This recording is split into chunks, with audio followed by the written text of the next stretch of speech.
This is a Pulp archive recording. All public Pulp archive recordings are licensed under Creative Commons. For more information or to support us, please visit patreon.com/pulparchive. This episode was prepared by Soul and narrated by Goodman, the digital narrator. The Extra Dozen Eggs by J B Hawley. The Black Mask, April 1922. This episode contains period-typical depictions of crime, violence, and mild profanity. Listener discretion is advised.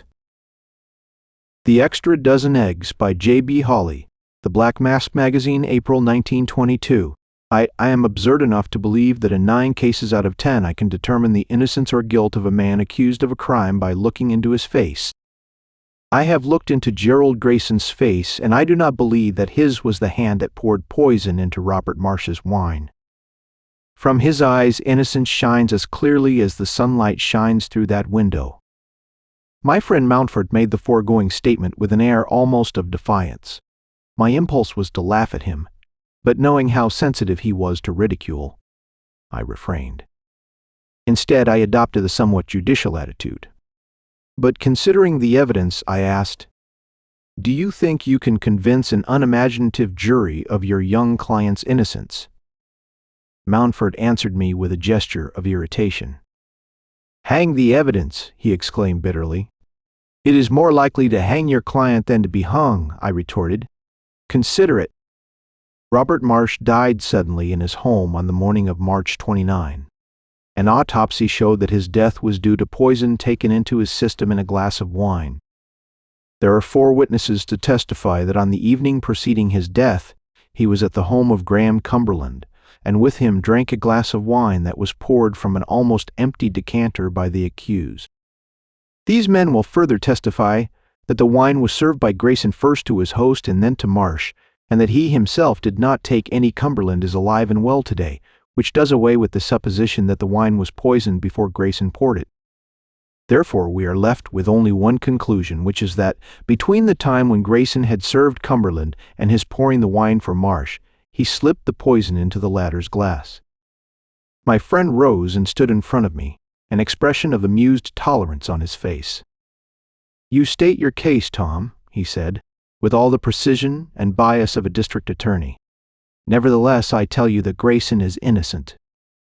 And I'm going to prove him so, or I shall never stand before the bar of justice again." He caught up his hat and stick, and with only a nod to say goodbye, left the room. From my window, I saw his absurdly thin figure go flying down the street, looking for all the world like that of some modern Don Quixote. And as I turned back to my desk, I reflected that probably no knight-errant had ever set forth on a more futile quest than Mountfort was pursuing in his search for evidence to prove that Gerald Grayson was innocent of the murder of Robert Marsh. Yet it was like my friend to take up the cudgels for a man in as hopeless straits as his present client. It seemed to me at times that it was impossible for him to vitally interest himself in a case of any kind, unless all the circumstances and evidence were against him at the very outset. In my heart, I wished him good fortune, while believing that in this instance, good fortune could not come to him. Indeed, there seemed no other explanation of Marsh's death than that which I had just stated to Mountfort. There was no doubt that he had died of poison administered in a glass of wine.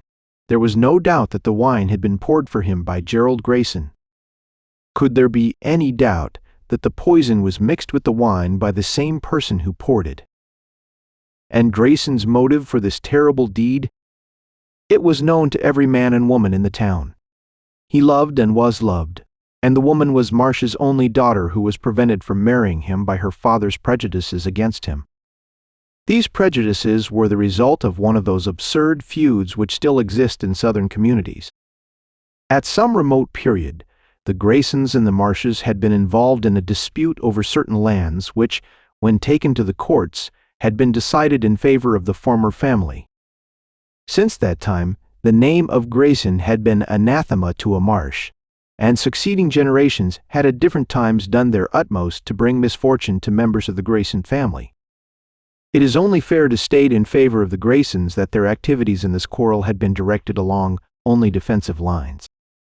Until this act of the last of the race in poisoning Robert Marsh, not one of them had done anything to keep alive the fires of hatred. And in the beginning, even young Gerald had shown no animosity toward his hereditary enemies. He had permitted himself to be attracted by a daughter of the race, and in an upright, manly way had done his best to gain her father's consent to their marriage.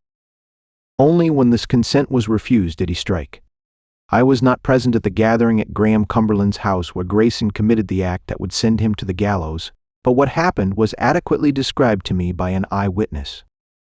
The meeting was not a social one, but was called by Cumberland as president of the town's largest bank to obtain the consent of his directors to certain innovations he desired to establish.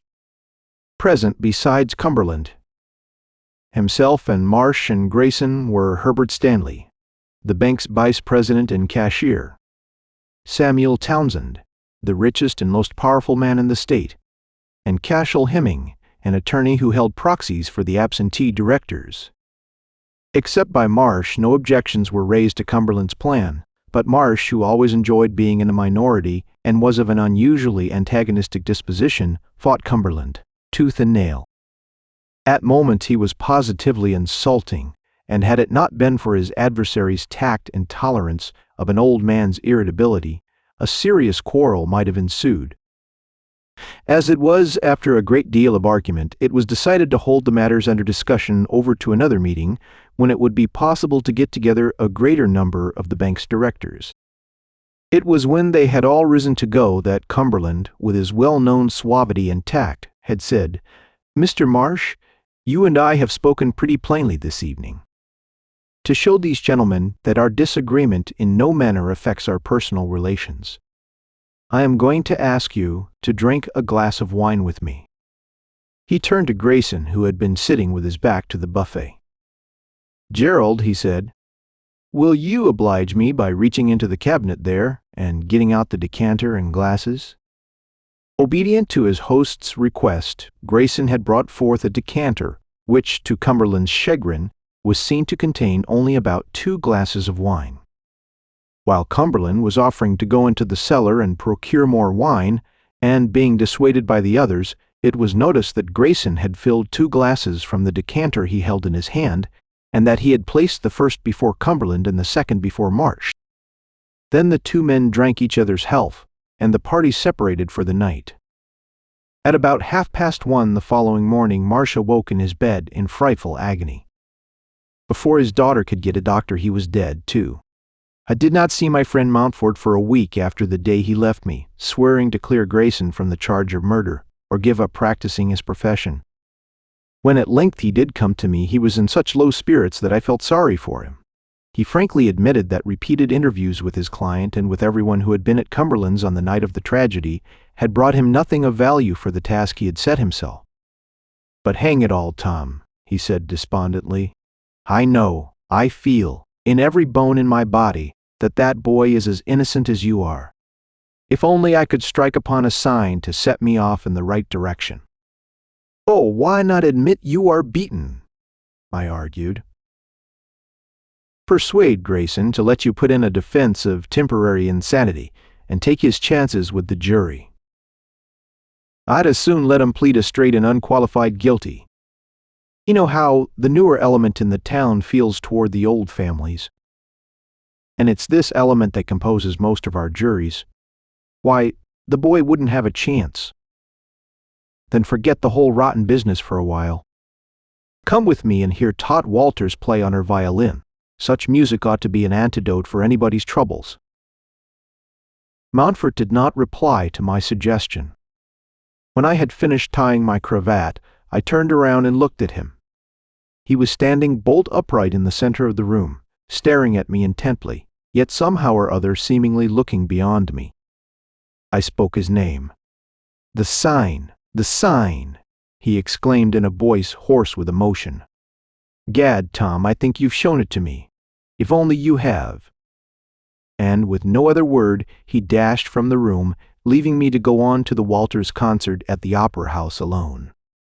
That evening, Miss Walters, who was just back from 2 years in Dresden, where she had studied under the best teachers, played divinely. Lulled by the exquisite notes of her instrument, I was able to thrust aside all my problems and vexations and soar into a world of purest melody. The music gripped me to such an extent that even after it was over and I was walking homeward through the soft spring moonlight, I was a being apart from other mortals. Therefore, the shock was considerable when from out of the shadows surrounding my porch, a figure darted and caught me by the arm. I had raised my fist to strike when Mountford's familiar voice came to me out of the darkness. "Tom," he cried, "I am on the trail. The scent is strong. Come, I want you to be in at the kill." "What on earth are you talking about?" I cried, thinking for a second that my friend had gone mad. "The Grayson case, you idiot," he answered impatiently. "By the grace of God, I'll have that boy out of jail before I am a day older." Without listening to my protests and vouchsafing me no further information, he led me hurriedly along the street toward the upper end of the town. When at length I was going to declare my intention to go no farther unless he told me what wild goose chase we were pursuing, he turned in at the gate of a fine old mansion. Surprised beyond belief, I saw that the house toward which we were heading was the home of Graham Cumberland.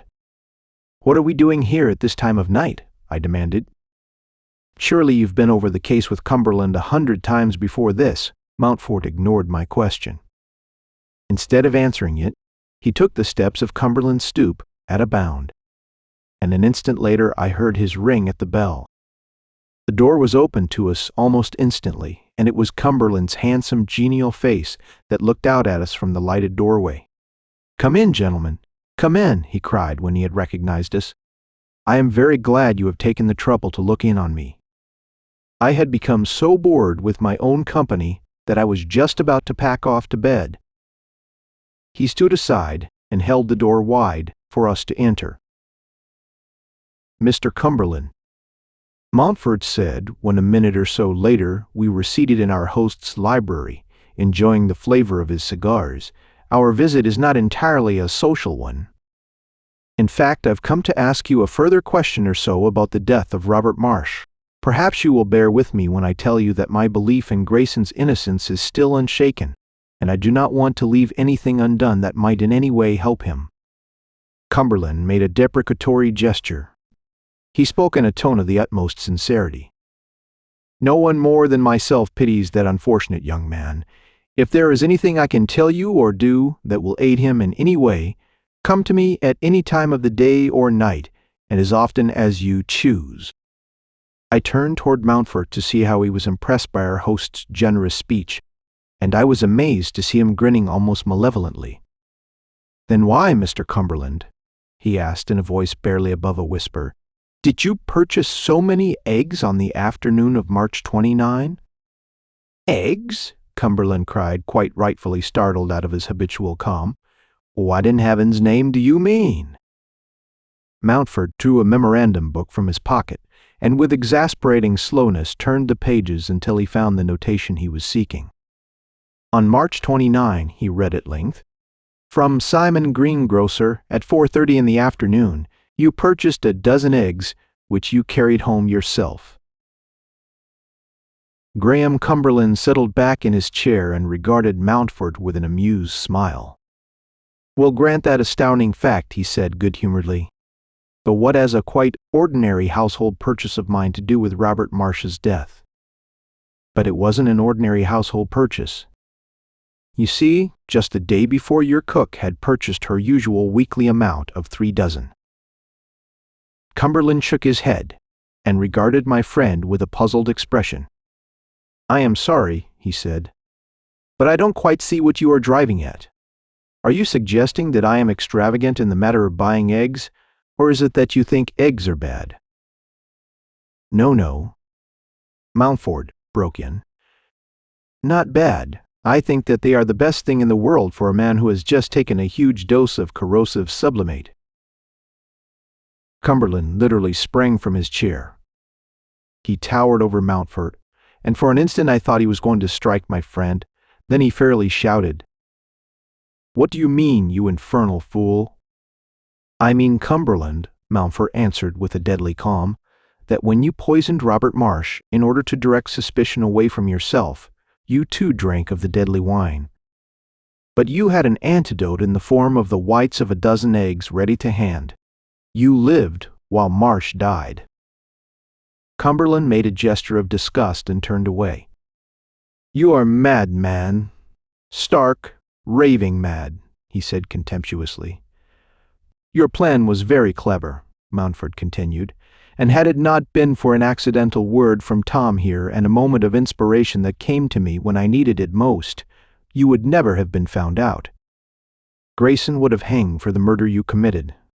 It is probable that you wanted Marsh out of the way because you knew that while he was alive, you would never be able to make the changes in the bank that would cover up your irregularities." "Ha! You didn't think I knew about the bank. As a matter of fact, I didn't. I merely guessed. But the expression that crossed your face just then showed me that my guess was a good one. But to continue, you emptied your decanter of all but 2 glasses of wine, and to this wine you added enough corrosive sublimate to kill a man. Then you arranged the seating of your guests on the tragic night, so that Grayson, who was known to hate Marsh, would be near the wine, and therefore the logical person to pour it when you called for it. He did pour it, and Marsh died. Then everyone believed that he, Grayson, must have poisoned Marsh's glass, since you yourself had drunk from the same decanter and suffered no bad effects. That was because no one had seen you rush to your bathroom after your guests had gone and drink down the whites of eggs that saved your life. But do you think you can make a jury believe that silly yam?" Cumberland snarled, "Yes. You see, I am able to show them the bottle in which the poison came and bring before them a druggist from a town 50 miles away, who will swear that on the 26th of March he sold you a quantity of corrosive sublimate, on the excuse that you wanted to kill an ailing dog." At Mountfort's last statement, Cumberland straightened himself and, wheeling, dashed into his bedroom. Before either Mountfort or I could reach the door, it was slammed to and bolted. Then, as we pounded on its panels, we heard the sharp crack of a pistol shot. Mountfort stepped back and said, "There, Tom, was Cumberland's confession to the murder of Robert Marsh." 3 later that night, after the authorities had taken charge in Cumberland's house, and Mountfort and I had made our depositions before the district attorney, my friend told me how he had discovered Cumberland's guilt. "I deserve no credit, Tom," he said modestly. "When I was in a highly keyed-up state, open to every sort of influence, you gave me a hint. I followed it. That was all." "I gave you a hint," I repeated in amazement. Mountfort nodded. "Sounds silly, I know," he continued. "But it's a fact that from your using the word antidote in something you were saying came the idea that set me on the right track. Remember, I was searching madly for someone besides Grayson who might have poisoned Marsh until you used that word. It seemed impossible that anyone else could have done so, since all the witnesses agreed that only he had touched the decanter from which 2 glasses were served, one harmless, which went to Cumberland, and the other deadly. Then came my inspiration. You said antidote, and as suddenly as lightning illumines a dark sky, my mind was lighted. I saw, as in a vision, how a man could poison another and keep himself from suspicion by taking some of the poison himself, saving himself from its deadly effects by taking an antidote already prepared. I left you and rushed to the library, where I read that the best antidote for corrosive sublimate was a mixture of the whites of eggs. The man toward whom my suspicions were now directed was, of course, Cumberland, since the poisoned wine came from his decanter, and he was the man who had taken the other glass of wine poured by the innocent Grayson. I made the rounds of the groceries and dairies until I found the store where he had purchased a dozen eggs on the day of the murder. Then, hoping to find something else that might incriminate him, I went snooping around his house. And there, back of his BAM in a pile of refuse, I found the parts of a broken bottle that had once contained corrosive sublimate. One of the pieces bore the druggist's label. I wired to him and in less than an hour had a reply that proved to me that my case against Cumberland was complete. I found you and brought you to his house so that I might have a witness when I accused him, and that is all. End of The Extra Dozen Eggs by J B Hawley. The Light That Lies by Pettersen Marzoni. The Black Mask, April 1922. This episode contains period-typical depictions of crime, violence, and mild profanity. Listener discretion is advised. Whirling dust devils danced down the sun-baked road. The heat from a brazen sky beat on the head of the man concealed in a clump of summer-dried bushes. The heavy woolen garb of the state prison clung to his bulky shoulders, which seemed to steam under the fierce sun. 8 hours before, he had crawled into the shelter of the brush, and he had at least 8 hours to wait. He was afraid to sleep. Had sleep been possible in the overpowering heat, he knew that the chase was on. There was reason enough to pursue convict. 1836, now free. Aside from the fact that in a house without the prison walls, a widow mourned a dead guard. The escape had been planned carefully, and so far each detail had worked out perfectly, except the dead guard. That had been one of the contingencies considered probable but hoped improbable. However, what was, and the man dismissed the thought. He was to be hanged anyway. The road was empty of traffic. It was a shortcut through a mountain pass from the main highway. Rarely used, it was chosen by the man's friends. That morning at dawn he had drawn back, eyes gleaming hatred and the defiance of a wolf at bay as he watched a car of guards drive madly down the road in the direction of Bayfield. The convict had lived there, so it was the first place of search. The man almost laughed at the simplicity of their reasoning. For hours he lay still in his thin cover of brush, fearing to seek the cooler shadows of the scrubby willows he could see in the hollow just below him. The guards might return. He tried to review the details of his further flight. The car would come for him at 8 that night. They would detour around Bayfield to Edgewood. He wondered who would drive the car. They hadn't told him, but it was too hot to think. He had to find shade. The thin mesquite offered no protection from the sun now high overhead, and those willows looked so cool. He decided to try for them. Cautiously, he began to work his way down through the scrub growth.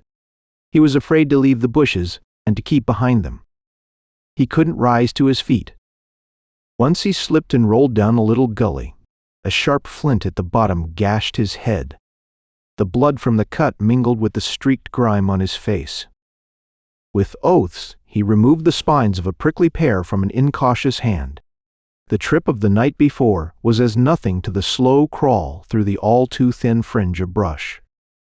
Finally, he slipped into the clumps of willows. Luxuriously, he buried his face in the rank grass growth of the recent spring rains. He stretched himself at length and reached for his cigarettes. Then he remembered he couldn't risk a smoke. But it was almost cool here. Anyway, he sat up and looked around. A depression hid him from the road if he kept his head down. The leaves hid him from overhead observation. He lifted his head above the ridge and inspected the growth on the other side of the road. Then he saw it. It was the reflection of the sunlight on the tail lamp of an automobile, drawn up in the bushes. Now he could make out the shape of the car behind the curtain of leaves. How had it come there? It hadn't arrived since he had... Why should anyone leave a car there? When was the owner coming back? Suppose he arrived when Slim Bates came for him. Then this other car might take up the pursuit, and he would be taken back. Everyone knew he was out now, and they knew about the guard too. He cursed. Why was anyone using this road? It wasn't a highway. There weren't even any ranches on it. Probably it was only a joyrider who had smashed up his car, and it would stay there for a day or two. But that explanation didn't satisfy. The man could see that other car pursuing him. He knew his friends would send a racing car, and they could outrun that thing in the bushes. But the police might see the race, and then where would he be? Even now there might be someone waiting behind that screen of leaves. The car preyed on his mind. The convict tried to turn his back on it, to forget it, but always he returned to gaze on it and vision the pursuit through the night. He had to do something like a sprinter. He drew himself up on his fingertips like a streak of dirty gray. He hurled himself across the road to fall panting beside the car. With a twist he rolled into the brush, fearing almost to breathe. He lay still, but there was no stir in the car. The whir of a winging grasshopper was the only sound other than his own labored breathing. With infinite caution, the man edged his way up to the front of the car. Carefully, he raised himself to his knees now that he was there. What was he going to do? He was not familiar with the mechanism of automobiles, but he knew the engine was the source of its trouble as well as its power. He had seen Slim Bates working on a flivver once, and he had lifted the hood slowly. He released the catches of the hood of this car that stood between him and liberty. Gently he raised it until the engine was revealed. Then he looked with bewilderment at the unfathomed mysteries before him. Baffled, he couldn't decide what to do. Wires led everywhere, and the thing seemed enclosed in an impassable casing of iron. But the wires were open. With teeth, showing in rage, he caught them where they led from the fuse board and tore them loose. There was the ferocity of murder in the strength that broke the set screws from the board. "Now get me," he snarled as he lowered the hood into place. 2. Robert Emmett Long was in a hurry. He didn't like driving at night, particularly through the Bayfield cutoff. About half a mile from the main highway, his lights blinked twice, then went out. There was a screech of protesting brakes as he brought the car to a stop. "Wait till I get that garage man," Long groaned as he climbed out. The trouble wasn't much, just a loose connection, and in a few minutes he had found it. The lights blinked several times, then settled into a steady glow. "Thank God you got here, Bo Barr. Here is Slim Bates." Long's nerves were good, but he almost sent the car crashing into a gully at the roadside as the question came to him from the rear seat. Who was it? How had he got there? What did Slim Bates have to do with it? Everyone knew of Bates, the fixer, and friend of Crook's, in Bayfield. Who would be waiting silently in the cutoff for a car sent by Slim Bates? There must be some sinister reason. And the back of Long's neck crawled as he remembered the afternoon paper. It had told of the escape of a convict awaiting action on a hopeless plea for a reprieve for murder. He had killed a guard. Could he be the man behind him? It couldn't be anyone else. And Long thanked the gods of chance for the darkness that hid him. He didn't dare turn. He could feel the double murderer behind him with a gun at his back, awaiting some move. But he had to do something. "Just a minute. This is a bad stretch of road here," Long replied, trying to collect his thoughts. His way out lay through Slim. He had to take a chance. "Slim is waiting for you." He was afraid to try it himself. Long tried desperately to be matter-of-fact. Would he get away with it? The convict peered at the man who was now driving the car madly through the night. He didn't look like a friend of Slim's, and this sedan, richly upholstered, wasn't the kind of car he had expected. "Where'd he get you? I never saw you before." Where did Slim get him? Long sought for an answer. He had never seen Slim Bates. He knew him only by reputation. "No, you haven't seen me before. Slim got me so the officers wouldn't suspect anything. I owe him a big favor for getting me out of trouble once." It sounded reasonable enough, but the man on the back seat wasn't sure. Slim ought to have come himself. However, this man had given him the signal, with the lights, 2 flashes. "Well, if Slim sent you, I guess it's all right. It had better be double. Here is Slim going to meet me." Edgewood. Long almost sighed his relief. At last he had something to go ahead on. Edgewood was the meeting place then. If he could get him to Edgewood, he might find a way out. Yes. "Double here's my clothes." Again, Long took a chance. At the Edgewood Hotel. How in hell am I going to get in any hotel in this stuff? And the convict tore savagely at his prison jacket again. Long felt that crawling sensation at the back of his neck. There was menace in his tone. How could he get to the officers before the hotel was reached? But he thanked the dealer who had sold him the cap and long dust coat under the back seat. I was afraid to bring too much. You'll find a long coat and a cap under that seat you are sitting on. Roll up your trousers and put them on just as soon as you get to my room. I'll get your clothes. Grumblingly, the convict dug the coat and cap from under the back seat as the car lurched on through the night. The guy might be an outsider, but he sure could drive, and Slim had sent him. The man settled down comfortably and thought of that car back in the bushes. The car that wouldn't be able to pursue him. He could smoke now, and he did. Long was driving faster than he had ever driven before, but the speed was slow compared to his racing brain. What was he to do? The convict was armed. He had shot down a guard. Perhaps he didn't know the road to Edgewood, and Long might turn off the Bayfield when he reached the highway. How could he find out? Then, too, there was the real car Slim Bates was sending after him. Perhaps that was roaring down the road behind him even now.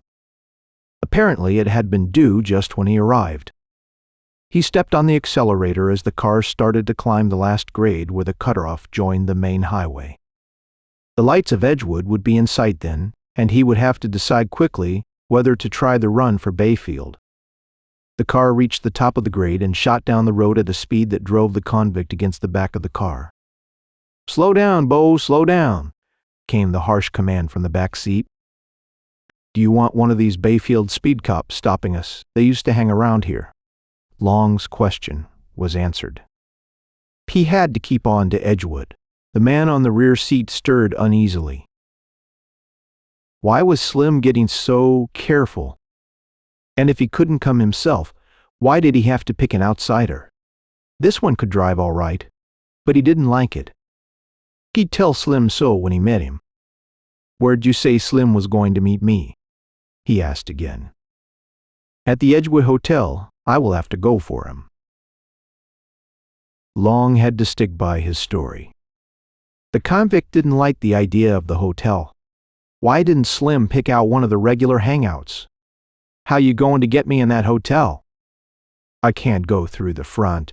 Slim must be crazy sending me to a hotel where the bulls could find me without looking."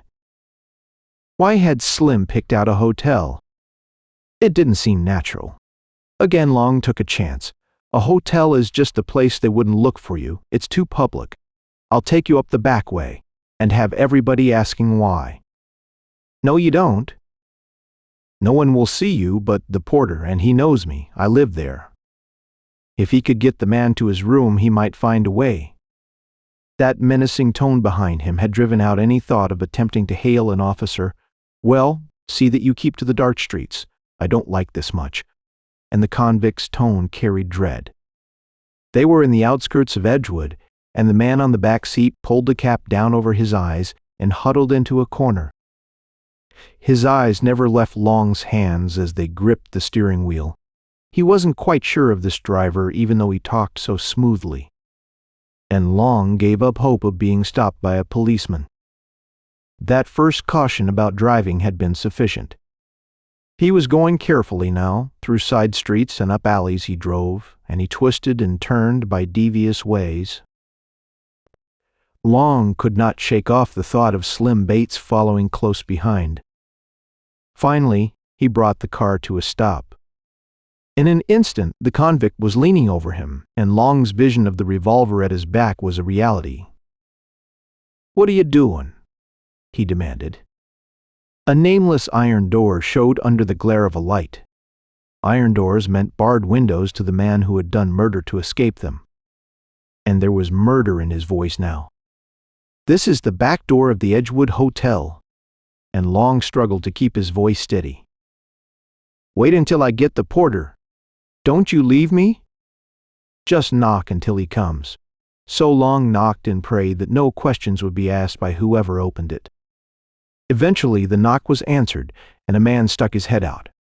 The convict settled back in his seat, but Long could still feel in memory the ominous thrust of the revolver muzzle. "Whatcha want?" the porter demanded. "Howdy, Mr. Long. I didn't recognize you. Is there anything the matter?" "Nothing, Julius. Just a friend of mine in an accident, and I want to take him upstairs the back way to my room." "Come right on in. It's certainly too bad. Is you hurt much?" And Julius looked with amazement at the dust-covered, blood-streaked man who accompanied Long. But the man went without an answer as he took them up in the freight elevator. The corridors were empty as Long led the way to his room. Slim said not to telephone but to come for him. Long said when they were inside, "You wash up and I'll go get him." "Look-a here, I don't like this. Slim ain't acting right. He figured it out as the best way. I am risking my neck helping you now. You will have to fight it out with Slim. I'd take you out, but Slim said he would bring your clothes when I got you here. You can't wear mine." The convict didn't reply as he felt the constriction of the dust coat across his burly shoulders. "Make yourself comfortable. I'll bring Slim back with me." Long started for the door. "Well, see you make it snappy." And the convict threw himself onto the bed. He stretched himself luxuriously. This was something like. He was almost free now. Slim would have the rest of it all arranged. He burrowed his way down into the softness of the bed. How tired he was. That guy who brought him here wasn't so bad after all. He would tell him so when he came back. He thought at first he'd made a mistake, but old Slim knew what he was doing, and now Slim was coming. Nothing further to worry about.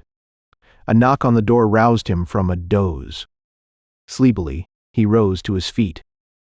Slim was here, and soon he could go to bed for a week. He crossed the room hastily and opened the door. With mouth agape, he stared into a revolver in the hands of a detective, 3 back in the Bayfield cutoff. Slim Bates raised the hood of his car drawn into the bushes at the side of the road and cursed. Every connection had been tom loose from the fuse board end of the light that lies by Pettersen Marzoni. Thank you so much for hanging out today. My name is Saul, and this is the Pulp Archive.